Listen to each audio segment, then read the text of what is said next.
Hello, I'm Clark Crawford, and welcome back to the latest edition of Clark Crawford Sports. Talking Astros baseball here, of course, on my YouTube channel. And the Astros over the weekend, it was painful, but that's what I'm here to talk about. So let's rip off the Band Aid and get right into it. The Astros played the Rays over the weekend, and unfortunately, they dropped 2 out of 3. Though the positive of the series was Friday night, and it was Yusei Kikuchi Day in Houston. Yes, Yusei Kikuchi, the Astros' big trade acquisition at the deadline. If you want to go see my Astros reaction to the trade, check out my previous video where I talk about their trade deadline, the analysis, everything you need to know involving the Astros with the trade deadline. So Friday night, as I mentioned, was Yusei Kikuchi Day, and it got off to a rocky start as the first two hitters, Yandy Diaz and Dylan Carlson.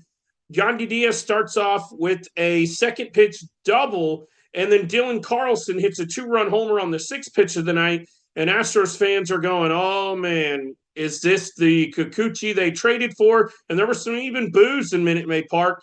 But then after that, Yusei Kikuchi settles in and has a great start. I mean, this guy was phenomenal, and the Astros end up winning this game 3-2. At one point, Yusei Kikuchi struck out 8 consecutive hitters, and his final line was 5 2/3 innings, 3 hits, 2 runs, both of them earned, 3 walks, and 11 strikeouts, 95 pitches, lowering his season ERA to 4.67. And while he was really good on Friday night, it's a shame he did not pick up the win in this one, as the Astros offense got production from John Singleton, an RBI single, Jake Myers, a sac fly, both of those in the 4th inning. And then Yainer Diaz doubles down the left field line in the 7th inning, and Yordan Alvarez scores on a fielding error by the Rays' second baseman, Christopher Morel, who they got at the deadline in their Isaac Paredes trade. So at least Friday night started out well, as Taylor Scott went a third of an inning and giving up no runs. Brian Abreu, Ryan Presley, and Josh Hader slammed the door. Presley's inning was a little shaky, but Hader and Abreu got out of there. Abreu had a clean inning. Hader gave up a walk, but nonetheless, neither one of them gave up runs. Presley did not either, and the Astros win Friday night's game 3-2. Now for the bad of the series. And the Astros on Saturday, finishing off with the Rays series, as we had Saturday and Sunday. It was not just a one-game series. They will play in Tampa Bay later on this season.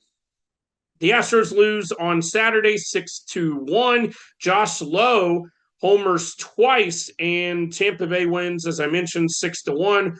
Reno Blanco was just okay in this one.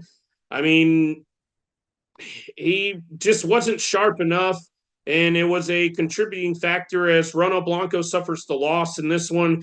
He goes 5 innings, 6 hits, 2 runs, 2 earned, 2 walks, 7 strikeouts, 89 pitches in 5 innings. That's too high of a pitch count. Ronell knows he's got to get deeper into the game. He was outdueled by Zach Littell. 5 2/3 for Littell, 4 hits, 1 run, 1 earned, 1 walk, and 3 strikeouts as the Rays slammed the door on the Astros. They beat them up. I mean, it's unfortunate, but that's how it went.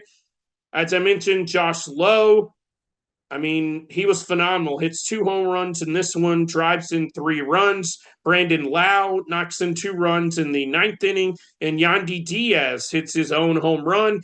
And the Astros lone run, and you're not going to win many games unless you're really winning 1 or 2 or 3-0 with just the John Singleton home run. That's just how it is. John Singleton is not a very good Major League Baseball player. Those are just the facts. I know any Singleton lovers in my videos, you can come at me, come in the comment section, but John Singleton's just not a good MLB player. Those are the facts. I'm sorry if you love John Singleton. Yes, he's been solid for the Astros this year, but I have high doubts the Astros can win a World Series with John Singleton as their everyday first baseman. And, well, just look at their season record.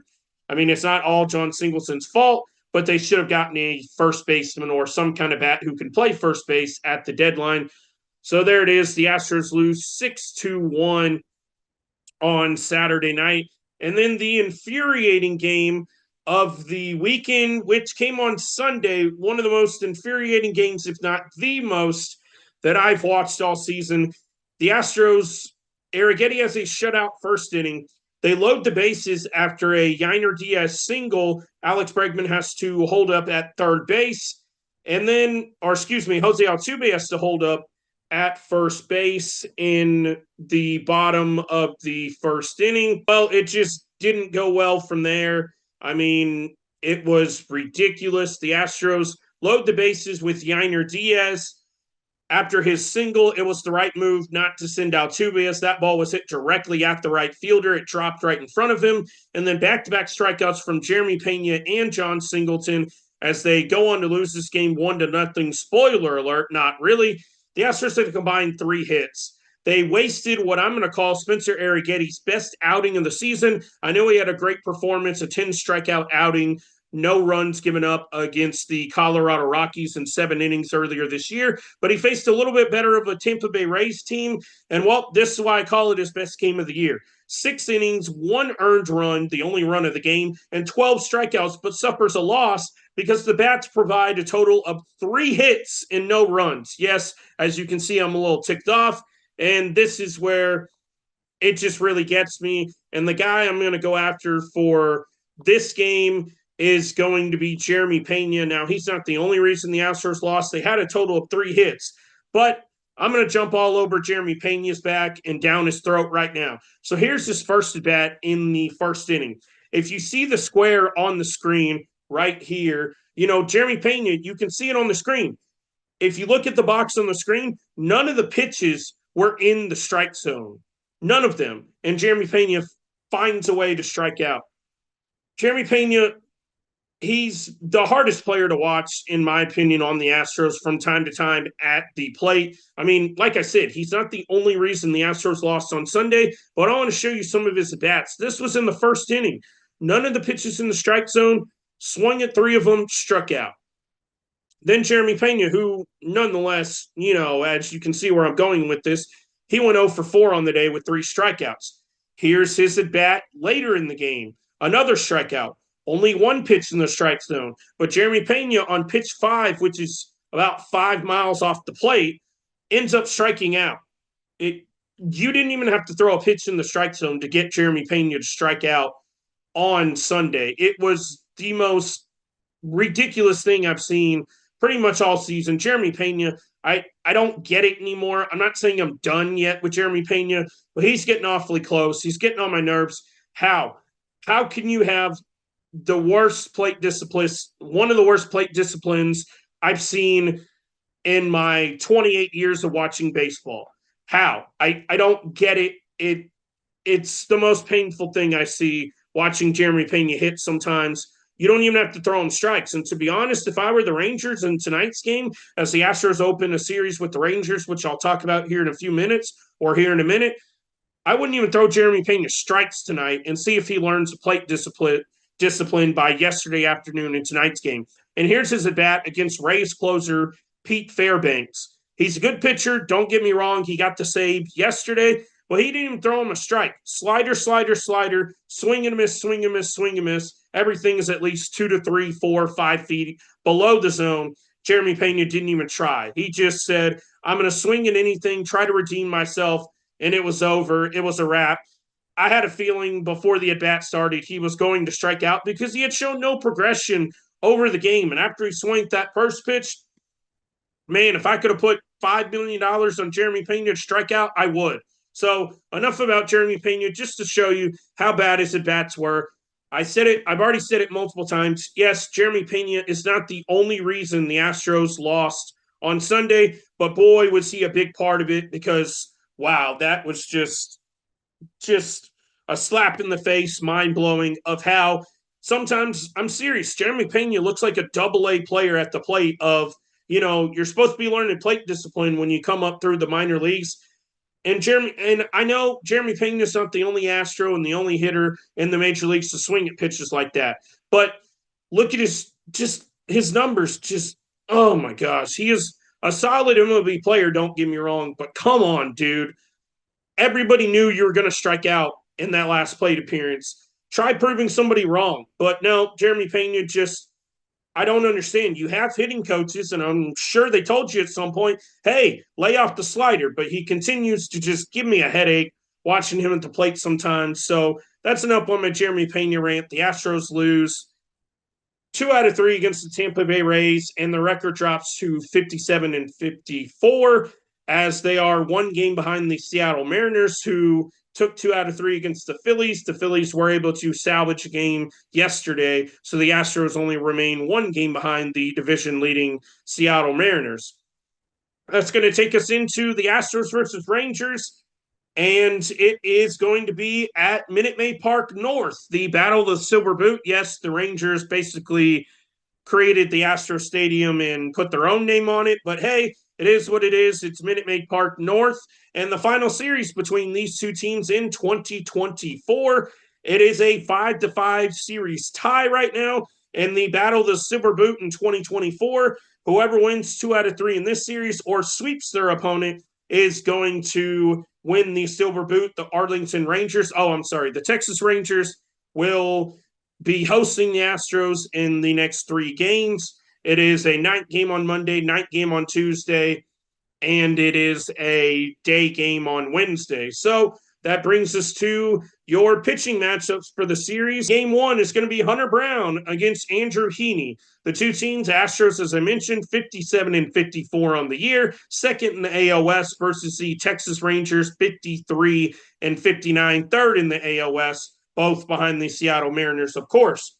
Hunter Brown kicks off the series for the Astros. He's been their best starter as of late, and he's got a 9-7 record, a 4.11 ERA, 116 innings pitched on the year, 118 hits, 126 strikeouts as well. His mound opponent is Southpaw Andrew Heaney, 4-11, a 4.12 ERA, nearly identical ERAs for the two pitchers, but much different stories on the season. 109 innings pitched in a third for Andrew Heaney, 108 hits and 107 strikeouts.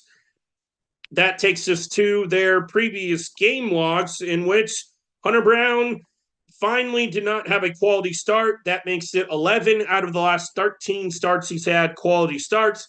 He goes 5 2/3 on Tuesday against the Pittsburgh Pirates.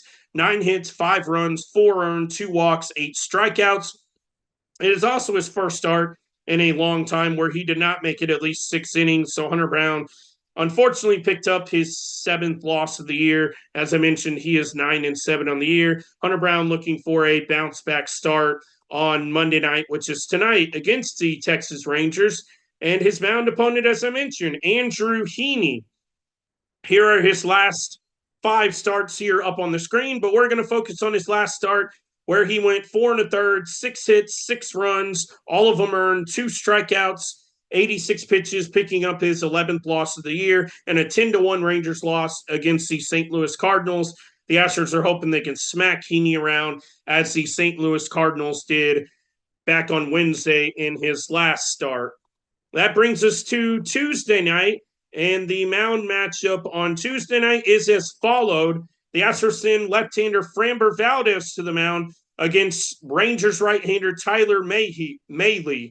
Now, Framber Valdez, 10-5 with the 3.56 ERA, 116 and third innings pitched, 107 hits, 108 strikeouts. Now, the reason Mahle's numbers are not up on the screen, Rangers Game 2 starter Tyler Mahle is returning from Tommy John surgery, as he's not pitched since April of 2023.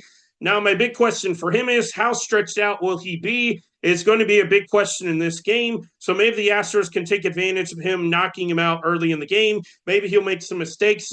As I said, he's not pitched on a major league mound since April of 2023. Maybe the Astros can capitalize on that. Maybe not. We're going to find out on Tuesday night. That brings us to Framber Valdez's game logs. And in his last start against the Pittsburgh Pirates, as he picked up 4 wins in the month of July. He's 10-5 on the year, 6 innings, 6 hits, 4 runs, 4 earned, 10 strikeouts.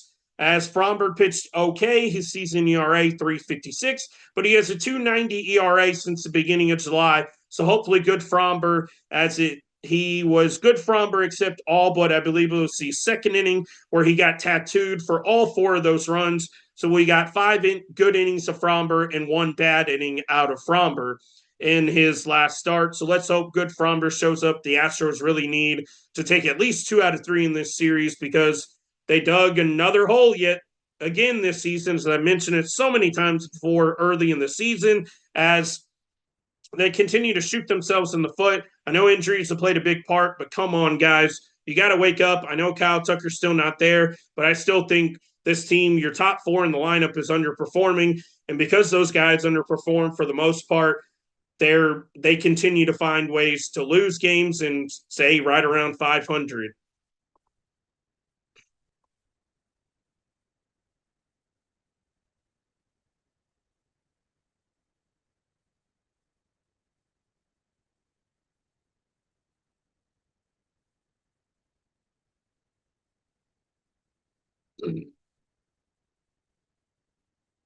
Game 3 of the series, as I pulled it up, Yusei Kikuchi will go against undecided. That's a bold strategy, Cotton. Let's see if it pays off for the Texas Rangers. Obviously, they're going to name a starter. Just a little joke from the movie Dodgeball. But anyways, Yusei Kikuchi, 4-9 on the year, 4.67 ERA, 121 in a third innings pitch, 128 hits, and 141 strikeouts.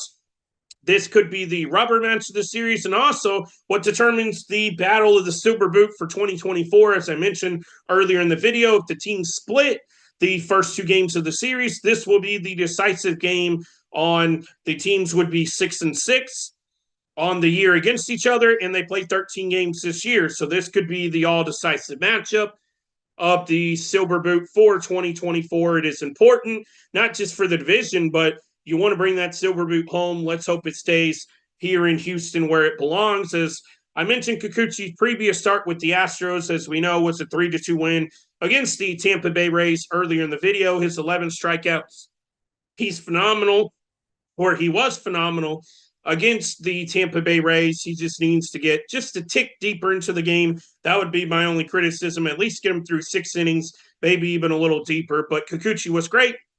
Just want to mention it one more time before I end the video, and also because he, at least in my opinion, deserves to get recognized. So that's what's going on with the Astros versus Rangers. I also gave you an Astros versus Rays series recap. The Astros crapped the bed over the weekend. There's no other way to put it. It was disappointing. There's been plenty of disappointing series so far this year. So that's going to wrap up the latest edition of Clark Crawford Sports, your Astros versus Rays series recap, your Astros versus Rangers, getting you ready, set, locked, and loaded for the division rivalry starting tonight here in a couple hours. So that's going to do it. Signing off from Clark Crawford Sports. Like my video down below, comment down below, and please subscribe to my channel as I continue to grow and continue to make videos. So thank you all for watching.